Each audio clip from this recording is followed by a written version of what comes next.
talking to my guys. All right. Welcome back to another Gym Unlocks podcast. How are we all doing out there? If you guys are just joining us for the first time, shout out in the comments where you're joining us from. We love to know where people are. This is nothing that brings people together more than sport. This is something that unites us all over the world. We're super excited by combat sport and Muay Thai and growing the scene.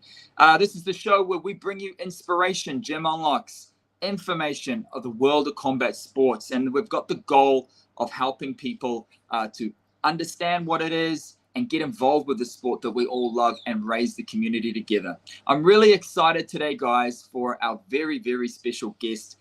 She's had over 30 years firsthand in the experience of Muay Thai and combat sports. She's been a fighter. She's been in the game tooth and nail, and now as a Western fighter in a Eastern sport, and now more recently as the chair of the IFMA Gender Equality Commission. She's a true trailblazer, breaking barriers down in the world of combat sports, and she's very passionate, clearly, to advocate for gender equality.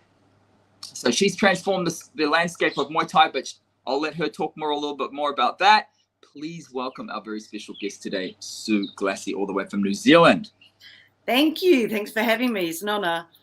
Absolute welcome. Sue, where in the world are you joining us from right now? What city, what country, what's going on? I'm in New Zealand and in Wellington. So that's our capital at the bottom of the North Island. There you go.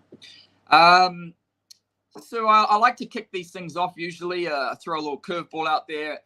If your house was burning down, everybody's safe and sound, but you get to save 3 items out of your house down there in Wellington. What are you going to save? What's important to you? Is my dog okay? Yeah, grab the doggo. What's the doggo's name? I'll be grabbing the dog and the cat. I don't really think there's anything materialistic that's that important to me. Leave it behind. You've got my passport. Probably my passport. There you go. We need that. So you got the dog in one hand, the cat in the other, and a passport in the back pocket. Sue's out of there. Yeah. There you go. Look, so, gender equality, the commission, what does it all mean? So this is the Gender Equality Commission. What does it all mean, and why is it important to us? So we started originally as a female commission, and basically I think it was earlier on, so there weren't that many females involved in Muay Thai. I was one of the first female fighters to fight at the World Champs when women were first allowed in that first year. And I guess I went back and I was just bugging Stefan Fox to do this and do that. And he's like, well, why don't you just look after all the women? And I said, right, yep, I will. And so we started the Female Commission with a meeting. Not sure what year that was, maybe 2008, 2009, maybe somewhere around there. And basically we just started meeting with all the females that were interested, whether they were female coaches, whether they were female participants, entourage supporters, whatever, and then ask them what they wanted us to do, really, like set us some goals, and I'll try and make them happen for you. That's kind of how we started. Humble beginnings. We first met at the 30th anniversary of IFMA. It's the first time we've met, which is recently in Bangkok, just to give the audience know a little bit about how we caught up. And you got up on stage and you received some achievement awards. What was that all about? So yeah, that was award to, they were awards for Muay Thai, I guess, for your contribution to it in the sport. I guess on the female side of it, which we reached parity. So in parity in numbers in 2018 in Cancun, we had 48.2% or 49.2% women in the elite division as compared to 51.2% or whatever it was, the breakdown, pretty much 50-50 male and female. So that's pretty awesome, because when I first fought, I think we had 12 or 16 females fighting, and that was over 3 or 4 divisions. So yeah, not that many in the first year, which was in 2002. Okay. 2002 that women were in there as a division, but 2000 they had some super fights in there as well. So yeah, so we basically just changed it all, and I guess I spearheaded it. So it was a thank you, I guess. Yeah. Yeah, it was lovely. Really good experience. And, you know, this has been a couple of decades now, I guess, in this role as such. So you're talking about sort of getting in there in 2008. We're almost coming up on sort of, you know, 12, 14, 16 odd years in the game there. And previous to that, you'd already been fighting, just for context, about 8 to 10 years already. Or, I'd been fighting. What is the origin story there? I'd been fighting maybe about 16 years, I think, by then. Yeah, about 16 years. Fighting, coaching, and I'd coach the New Zealand team, manage the New Zealand team. I'd become the New Zealand president for the New Zealand Muay Thai Federation as well. So I'd done a whole lot of other stuff sort of in the background as well. Okay, yeah. So came quite qualified and quite experienced. Hence, that's the reason why you're in that role. Talk to me a little bit about that. I mean, obviously, this is not a full-time thing. You've got a day job as well. So how do those two things tie together? Like, what do you do for your day job, Sue? So my day job, I've had quite a few day jobs because I finished school at 16. Well, they finished school for me at 16. So since then, I've done a lot of jobs worldwide. Settled on teaching in the end, which is quite ironic, seeing as I hated school. Maybe I wanted to go back there and change things. I like trying to change things because maybe I'm a bit argumentative and want to fight for something. So if I'm not fighting in the ring, I'm fighting for something outside the ring. And currently I started as a PE teacher. And currently I'm working in what we call alternative education. So basically the kids that kind of are the round pegs that don't fit into the square holes, like, really. So high school's not working for them either. So they're either not going, or they've been thrown out, or they're on their last chance. Okay. The most wonderful kids in the world. They're so much fun. So in a way, what you're doing with your day job in education, and, you know, not saying, hey, these people are write-offs, you're just finding creative ways to bring them back into a system that otherwise potentially is failing them, and helping them stay on track and have goals and aspirations, is very similar to how a lot of people find themselves into a Muay Thai gym, isn't it? Pretty much, yeah, pretty much. Just trying to find ways that work for different people. I love it. Great. It's really nice. So as the chair of the Gender Equality Commission, had to read that so I didn't get it wrong. Specifically the initiatives that you've championed to level up the playing field, I guess, for male and female. As you've just talked about, Cancun, you were almost at 50%. So clearly some positive moves there. But also, perhaps even more interestingly, how you're tackling the issue of cultural diversity within the sport of Muay Thai. Talk to me about some of the wins you've had there.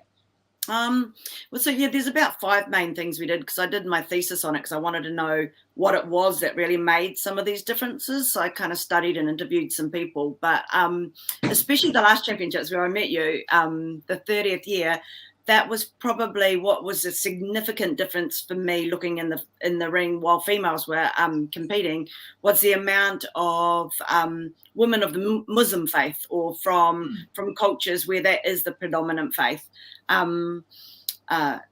They, not all cultures, so some of the countries, it's a country law that they have to either wear the hijab, be covered up to certain degrees, depending on what the rules are and how they align with the Quran. So some people are in countries where it isn't like a dictated law, where it's more a choice thing. So it's for their beliefs. And a couple of things that I found interesting along the way, like to start with, like, it was a girl from Sweden who came to one of those meetings where it's like, well, what can we do? And she said to me, she goes, well, I want to be able to have my legs covered when I'm competing, and my arms covered. And she goes, and I wear a hijab, like I want to have them covered. And I said, oh, well, you know, the Thai uniform, it's not covered and it's a Thai sport. And she said, yeah, but I love the sport. And she said, look, if you understand, the difference is I feel naked when I'm in there, because I've for my whole life been having those areas covered. So she said, so when I'm in there, I can't really think about the sport. It stops me from being the best I can be when I'm in the ring. And I said, well, that stops the playing field from being even. It's not even anymore. And the whole idea is like to have the most even playing field we can have so that we find out who the champion is without other issues stopping them. As you know, in IOC beliefs and every sporting belief, really, if it's not fair, it's not a real win. So, and I kind of understood that because I always, I never wore the bra tops, and I really hated wearing a bra top in the ring. I suppose, you know, I'm just sensitive about my tummy. And so I could really understand like what she was saying about not wearing, not or having to wear shorts or not being able to be covered, have her hair covered or whatever made her feel really comfortable. So that was the first one. And I kind of looked at it and went, oh yeah, maybe we should do something about that. But I started making head waves and I talked to some people about it, but it wasn't until maybe a year later, and we were in, I think, Uzbekistan for the World Champs. And for the audience, just give us the context of when that was, approximately on the timeline. 2000. I think it was 2011. Yeah, it was before Russia. So yeah, I think it was 2011. And Iran, they turned up with their team, and so they had a team with males and females, which was awesome. And I'm like, yes, anytime there's more females coming from a new country, it's fantastic. But the laws there, the women can't, they must be covered. That's their laws, so they must be covered, right to their ankles, right to their wrists, and they must have the head cover, the hijab, not just a skull cap, which is two different levels of faith or beliefs. And they weren't allowed to compete because they couldn't. And I says, oh, but you're not in your country, just take it off. And they said, yeah, but we're still citizens and we're breaking the law. So when we get back, then we'll still be in trouble. So we can't compete. So they didn't compete that year, but that really opened my eyes up. And I said, oh, I need to understand this a little bit more. And Iran was amazing in the fact that they were really proactive. And they said, well, how about you come to Iran and you meet some of our female athletes and you can train with them or train them. So I took a couple of training sessions with them, and you can get to better understand our situation. So that's the first time I went there, and I learned some stuff about them and about the faith, because I don't really know much about the faith. So down in New Zealand, we do probably now have a lot more Muslim people, but we didn't have a lot of people of the Muslim faith. So yeah, so it was something quite new to me. So I went there and I learned about it. I also went back again a second time when we met with the sports ministers and we talked about what we could do. Because in between that, I'd gone back to the people in charge of Muay Thai in Thailand and talked to the ones that are in charge of the rules and all of the things that make the decisions on the uniform, et cetera, et cetera. And they're like, no, can't. And so I had big chats with them and quite a few meetings and quite a few discussions.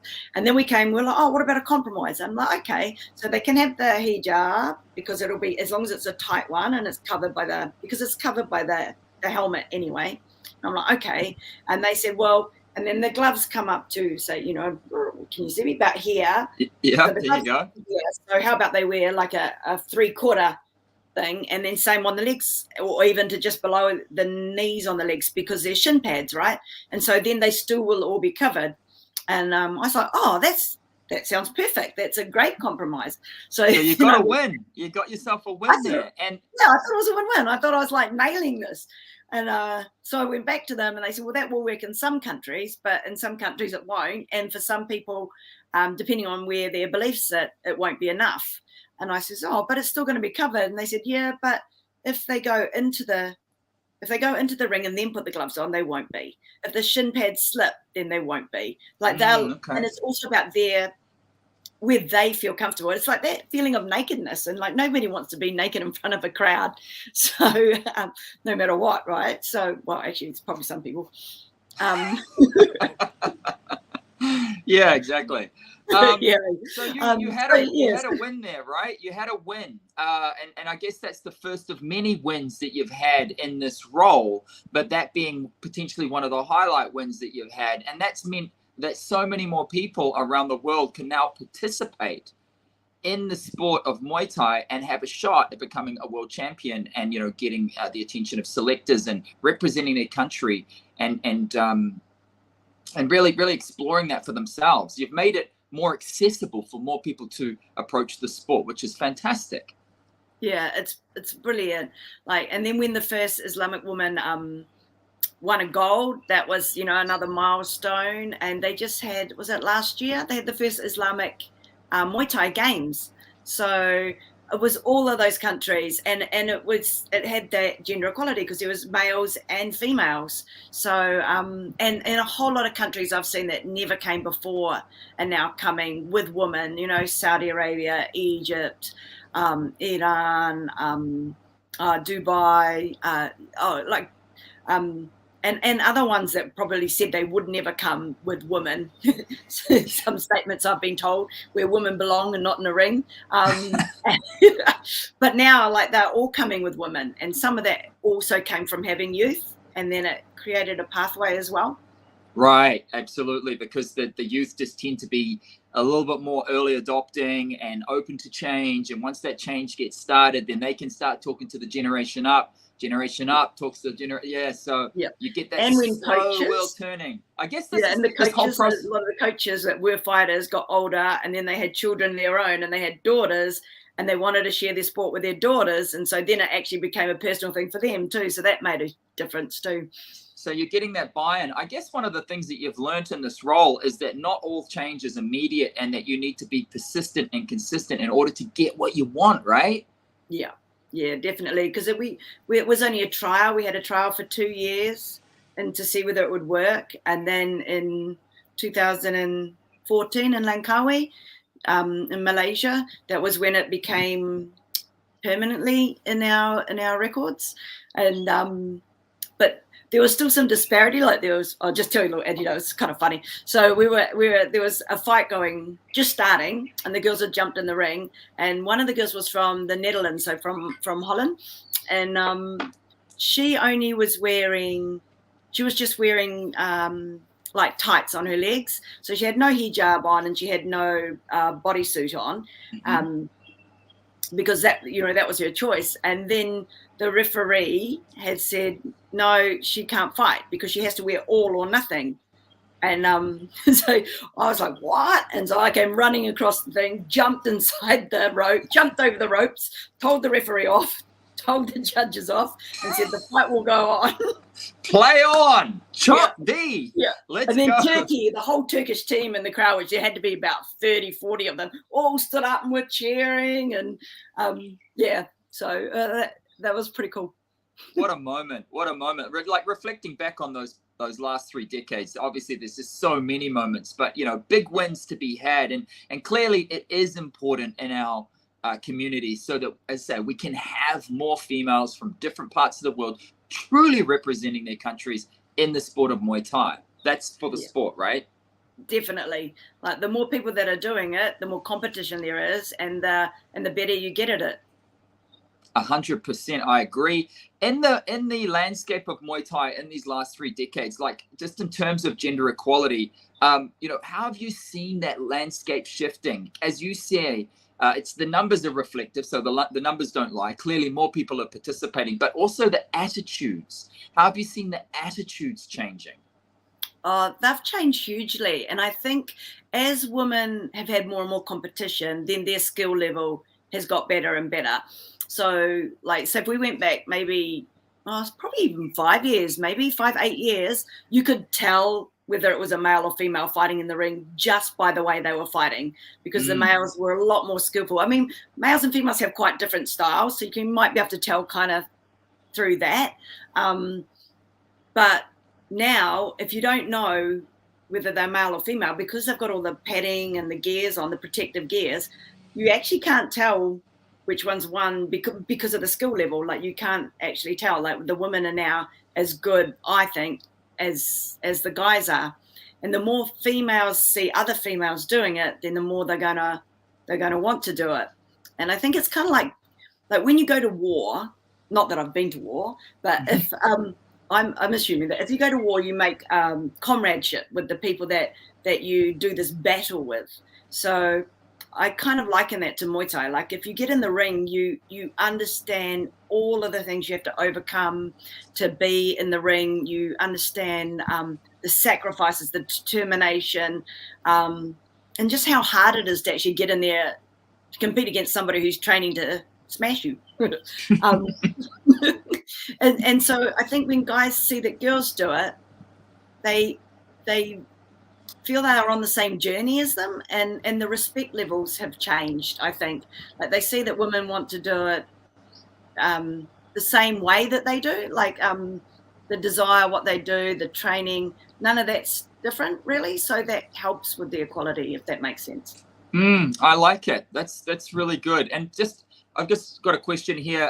Is it true that some countries now, now that you have to compete in a separate ring? That's the question. So do some, Zlata asks, is it true that some countries have a separate ring? In other words, they have realized the value of having females in sport. So they have a ring for the males and a ring for the females. Is that true in some competitions? Some have. So you've probably hit on one of my sore points there. So coming through, it's a Thai sport, goes back, culturally thousands of years.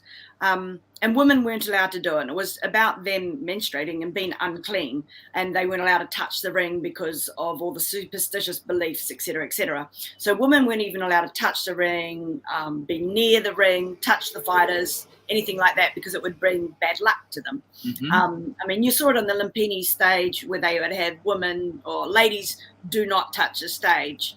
Yeah. And then when they had the new Lumpini Stadium, it changed to women or ladies do not touch the stage, please. So, so we got an extra please in there. And then women were only allowed to go, they had to go under the ropes, were never allowed to go over the ropes because of stature. Women aren't allowed, they're not of that level, they're not allowed to, they have to go underneath, that's where they belong. And that's where my feminist side probably comes out and go, well, and we're equal. So we can go over the ropes if we want to. We can fight in the same ring. It's not going to make the men lose. If they lose, it's because they're not good enough or they didn't train hard enough or the other fighter's just better than them on the night, So one of the main things that I fought for, because they used to, and it's changed a bit because technology's changed, right? So going back 10 years ago, there was only filming broadcasted or saved or that you could get hold of for the center ring, for the A ring. And so if you weren't in the A ring, you weren't even noticed. Nobody paid any attention. So they would have the B division going off in the B ring, and then they would have the C division for the women. And that used to make me really angry because it's segregation. It's like put the whites up the front of the back and the darkest colors down the back of the bus. That's segregation. It's not helping anybody, is it? That's not giving people exposure to different races, different nationalities. It's just not going to help the sport grow. No. So you would have noticed in Thailand, like to start with, they had mainly men in the first few days in the prelims in the centre ring, but that is because of the numbers. There's more males in each division than there are females, and they've got to get through the divisions. But as the division numbers started evening out, then you would have seen a lot more females in the centre ring, and they were all elite. They were the under 23s. They're all the elite fighters. And so when you get, and I think this also helped with the inclusiveness from other countries, because you have to sit next to the ring, right, for one whole fight beforehand, for the bout before you get in. So if there's a female bout on before yours, you're forced to watch it. And then afterwards, so because they were all intermingled, you had to watch males and had to watch females. And it meant that everyone was exposed to seeing the two different genders, and it became more of a norm.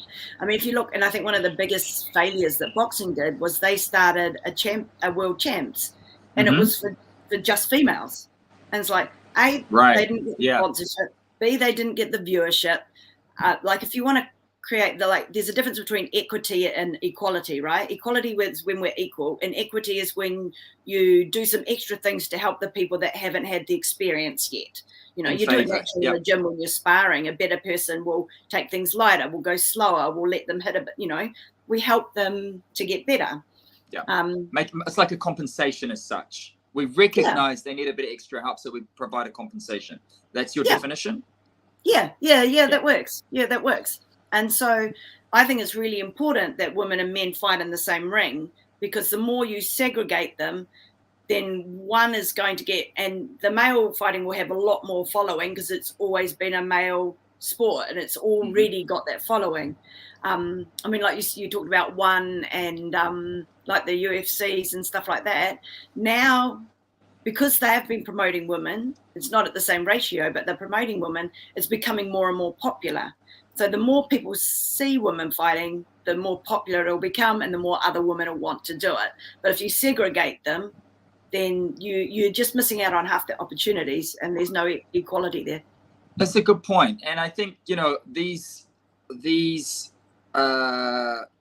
big business pro leagues, the globalization of Muay Thai, I think is kind of how we could broadly talk about it. They actually have female headlined fight cards, so that the fight is completely promoted on two females going head to head. And I think, the likes of ONE Championship, ONE FC and UFC are certainly helping to broaden the interest and globalize Muay Thai. And in your opinion, do you think that diminishes in any way the traditional values of Muay Thai, or do you think it's actually helping it? I think it helps it because we're all combat sports, and it doesn't matter whether you're Muay Thai, karate, jiu-jitsu, all the boxing, they're all martial arts, they're all combat sports, and you might like one over the other, but if one sport's promoting females, then it makes the other sports want to promote females as well. So that creates a greater interest too. And a lot of them, the competition, there's not as much competition for females as there are for males. I'm hoping one day that there will be. But yet. Yeah, exactly. But people will swap sports. Like I've done boxing, I've done MMA, I've done kickboxing, and I've done Muay Thai. So you swap in and out because you just want to take your fights where you can get them. And a lot of the top MMA, the UFC fighters, they've come from IFMA, like Valentina and her sister Antonina, Joanne. They're all IFMA champions. This is interesting. Just speaking more again on IFMA, what is IFMA doing to preserve the values and legacy of Muay Thai? Especially as we enter this modern era, there's plays to get Muay Thai recognized in the Olympic Committee. Now as more fans are drawn in, specifically, what tactics and strategies is IFMA doing to create pathways for Muay Thai and preserve that legacy? IFMA's been really conscious of this through its journey. I think it took us about 20 years to get recognised by the Olympic Committee. So we're a fully IOC recognised sport. The gender equality was a huge part of that. But what we call is our 5 pillars. So that's your friendship. I'm going to have to remember them now. Friendship. We'll flash them up on the screen. Yeah, they'll come up. Hey, friendship, tradition, respect, honour, fair play. Well, there you go. Well done, me. Good. I think one thing that's made Muay Thai grow so well in popularity is the tradition. I think the why, we all do a why to each other, which comes from the Thai culture. It's universal, so you might not be able to say hello in a whole lot of different languages, but you're at the champs, you can why to everyone, and they will see us why to each other, and especially to the ones that have been around for a while, and it's also a showing of respect. So, where you get the UFC, where they, can I say shit talk? Trash talk, as it's commonly known. Yeah, I mean, it's all for show. It's pretty much just for the cameras, maybe not all of it, but most of it is to get more viewership, right? I think what's beautiful about Muay Thai is the level of respect. There's just this huge level of respect. And I think that comes from the fact that it comes from Thailand. And it's based in a culture that has a huge respect for people, for environment, for everything. And I think IFMA's been very clear right from the onset that the culture and the respect and keeping them alive and honouring them is is poignant. Like it's incredibly important. And so I think it's been something, every step we've taken, I think it's been incredibly important that we keep that as number one, as our number one guiding principle. I like it. And just broadening this again, just in terms of initiatives that you've seen deployed into communities, into countries, like, is there any sort of grassroots initiatives that you've seen be really successful in educating and getting people to get over those misconceptions of Muay Thai, about the brutality of it all and that it's not a sport and da-da-da? Is there anything you've seen that's been successful, that's been deployed, that's practical into communities to help raise that level of education? Oh, definitely. So I think IFMA is one of the first sports, and we won an award one year for social initiatives. Like, we bet FIFA and like some of the really big international sporting organizations. So probably our most successful one, we've done Muay Thai against drugs. We've done our female one that I've done as well around the world in a few other countries. But I think the main one is our Sport is Your Game. And I think especially working in the area where some of the kids I teach want to make sure they belong somewhere and didn't feel like they belonged at school. I think that feeling of belonging, is really, really important to each individual person. And when we feel we don't belong somewhere, it eats away at our self-esteem and our feeling of worth. So I think that is really important, having somewhere to belong. That's wonderful. So you found a way to tie that into your work that you're passionate about with students that are sort of falling off the bandwagon a little bit. You've sort of said, hey, look, sport is a great way potentially for you to get a sense of community, to give you a sense of self-worth. You put in the work, you get the results out, so they understand process and commitment and dedication. And that's really working. You're seeing that being rolled out in different countries, and you're actually thinking global but acting local, and it's working for you as well. Yeah, so like a lot of countries have done it around the world. A lot of IFMA federations in all the different countries. Some that have been really successful have just gone and taken a broom and gone to an area in a neighborhood that maybe where people just hang out, where teenagers mainly sort of just hang out. They've got nothing else to do, and they've gone in like on a Saturday morning, or probably not too early on a Saturday morning, but maybe Saturday afternoon, I don't know. And they've gone and taken some brooms, swept out an area, taken some of their gloves, taken some of their pads, and just started training some of the people from their gyms. It's really good for gyms because it like will increase their membership, because then they'll want to come back and join them. But it's also really good for the community, and then they might be able to get funding for that as well. And then they can tap into other community initiatives that are supporting these children or young adults. And that's the whole kind of concept of the Sport is Your Gang. We do it in Thailand, and in Thailand now, we started it underneath the freeways. How they have the high freeways? Yeah, and there's those like kind of areas where homeless and everyone's, not that we're trying to kick out homeless people, but like providing somewhere to train. And we've started gyms under there with rings, and get local trainers that come in and maybe feed them, just anything that doesn't actually cost a lot to outlay, but benefits the community and benefits other people. And in turn, it benefits you too. Like, I mean, I've had a few clubs in different towns that I've lived in, and the more you get involved in your community, the more that people want to belong to you, even if they're just, I used to just think it was for Muay Thai people, but it's not. Like, it's actually for the supporters, the mums, just their mates. Sometimes they just want to come and watch their mates do something well, it's more than just the people directly doing it.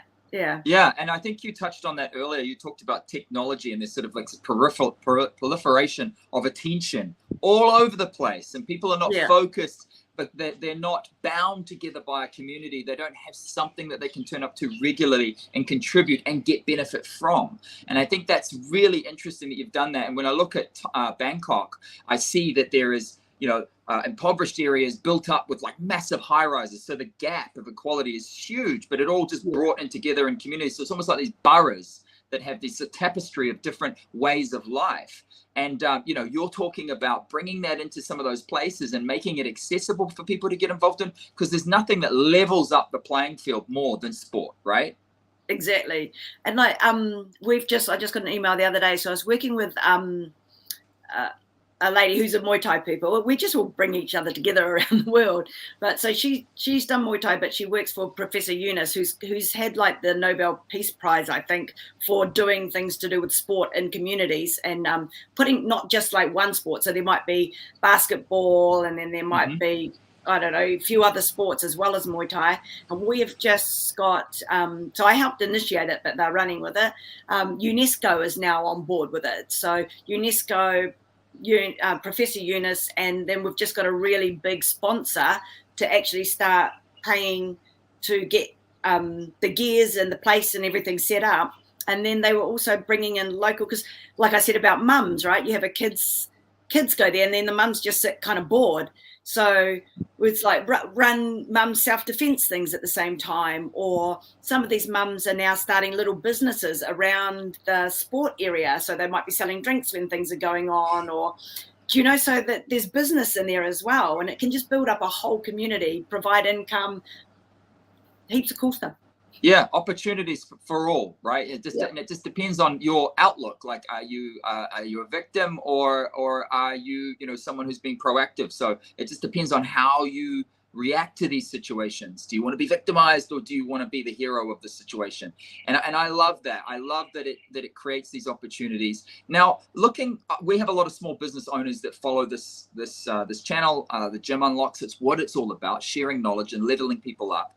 So, just in terms of small business owners, gym owners, coaches that are looking practical ways, because they realize they want to have more females in their gyms. They want to level up the diversification. They want to encourage that. What's some of the basic practical advices that you would have for them to actually A, attract, but B, retain females in the sport? Not just to say, hey, we're female friendly here, but really embed that into their culture, embed that into their values. What are some of the advices that you would have, given all of your experience, Sue? Yeah, so that's a really good question, because access is number one. So like for me, going into a gym, I didn't find it too hard. I grew up with 3 brothers, and I was used to fighting boys to get my own way, you know. So I didn't have too much problem with it. But I noticed, so when I had my own gym, I just started a female-only gym. And when you have a female-only gym, it's not so intimidating for the women to walk in to start with, because it's a male-dominated sport. Most people think that if women do it, they must be like some dumbass, you know, real aggro person. Whereas, you know, there's a lot of very well-educated people and business owners and lawyers and nurses, and that also do it. You know, electricians, you know, women can do anything nowadays. So I think if you've created an area where women feel comfortable and feel valued, they're going to stay. But getting there to start with is the hardest point. So the times you run the clubs. So because a lot of the people doing Muay Thai back in my day, but still a little bit now, you know, are mums, or they're doing Muay Thai and then they become mums. So therefore the timing of when you have the class, like if you have classes early afternoon, they're looking after kids. You know, if you have classes around 6 o'clock, they're getting dinner for the kids. So unless they have the support of whānau or a partner or something to look after the kids during those times, they can't go. So thinking about when you hold them is really important. If you've got a big enough gym and you can run like a mum's one at the same time you run a kid's one, then, you know, you've got another opportunity to get more people. If you've got someone that doesn't mind looking after little kids in another room while you run one, that might also help. I think there's got to be those stepping stones. Like, women are going to be very intimidated to start with, but yeah, I think once they get committed, women are pretty committed. They won't just get a boyfriend and leave compared to like guys. They get a girlfriend and you see you later. Hey, calm down, Sue. Calm down. Unless you've got a real supportive, awesome partner. There you go. No, but I mean, that's it. Is you need the support on both sides, and I think a lot of the thing is access and timing and being able to get there. being able to feel comfortable when you're there. I think also getting into the contact side of it, that kind of needs to be eased in as well. A lot of women, females, girls that turn up and the first thing they've got to do is hit somebody else or have somebody else hit them, even if it's just into gloves or whatever. That's quite hard. I think it's quite confrontational for them as well. So I think taking those steps, like having like a fitness one where you do a whole lot of pad work and you're changing around and stuff like that, taking time to show them how to hold stuff, how to punch. They won't come in with assumptions, which is awesome about women. On the whole, they don't think they know how to punch, so they'll listen to everything you say, and they'll pick things up really quickly. So I think that's really important, and doing things like timing sparring rather than straight out sparring. So you go, well, this is the combo. They'll do it on you. You'll do it back, and you're going to keep it at the same rhythm. So you're not going to have any accidental shin on shins or accidental, cracks on the jaw or stuff like that. So that, it's just got to be scaffolded and supported, and there's got to be a pathway that's not confrontational. Okay, so what I'm getting from you, and if you're a gym owner, you're listening to this, I'm just going to summarize and how I understand it. There's 3 points really to it. Number one is that it's accessible. So, you make the right timing that they can actually get to the class. So maybe you do like a mums and bubs at like 10:30 in the morning or something, just as an initiative. And then you get a group together like that, kind of like a Plunkett coffee morning, but opposed to that, you're actually going there, hanging out, doing sport together, doing something positive and growing as a community. The second one is just get a lot of structure around it. So just have really good structure. And maybe you talked about, female coaches with female fighters or female participants. So maybe that's another way to help alleviate that, because not everybody's super comfortable, with having just all the male coaches around. So maybe look to bringing in some female coaches so it's a little bit more approachable. Would that be a fair summary?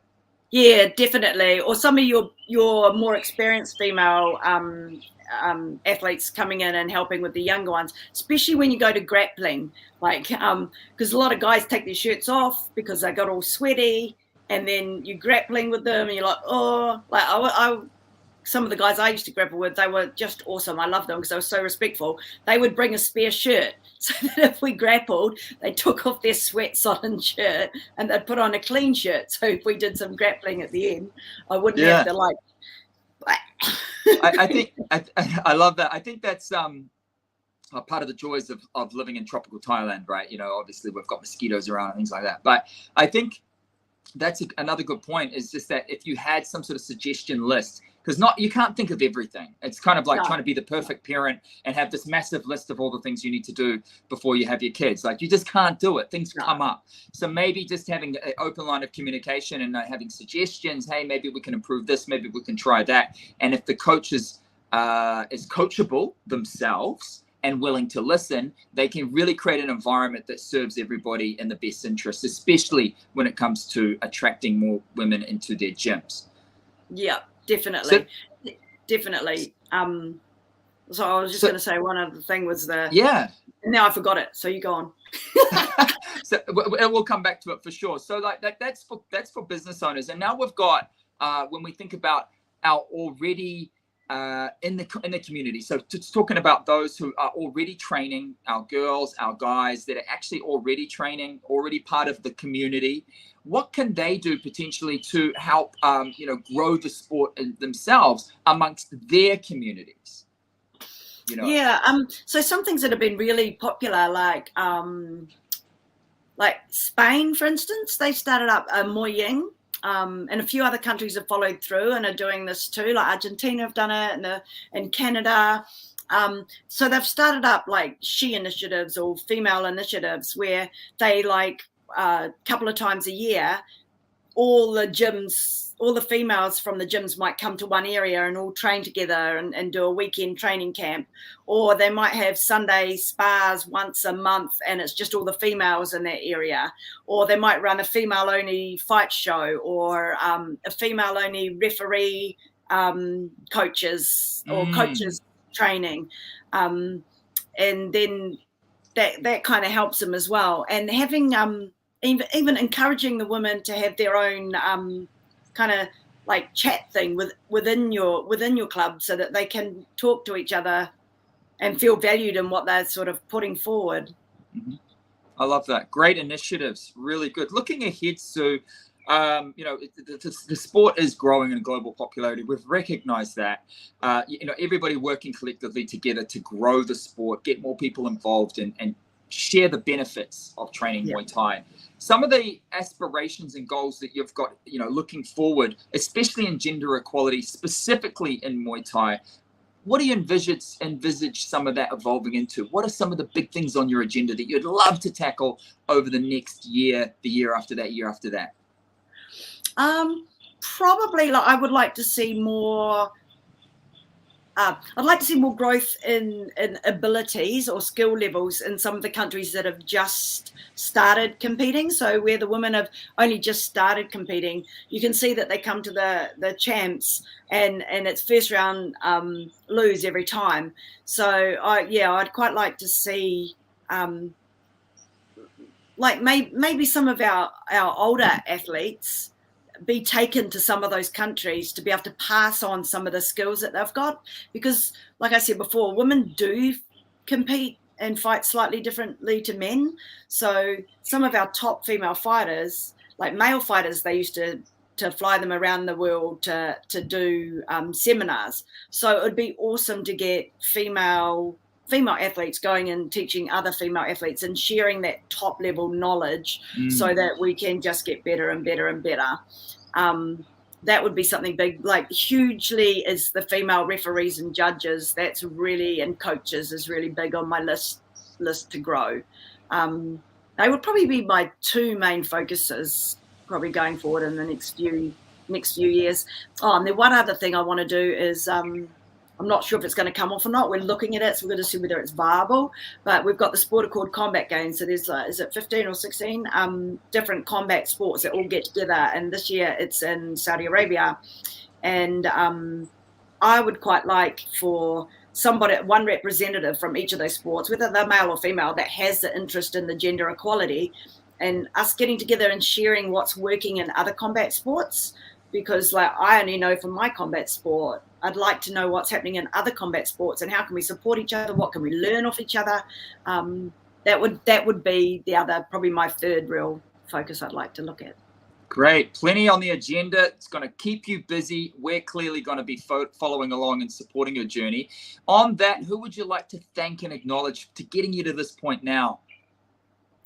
Well, I've got to say that all my coaches have been men.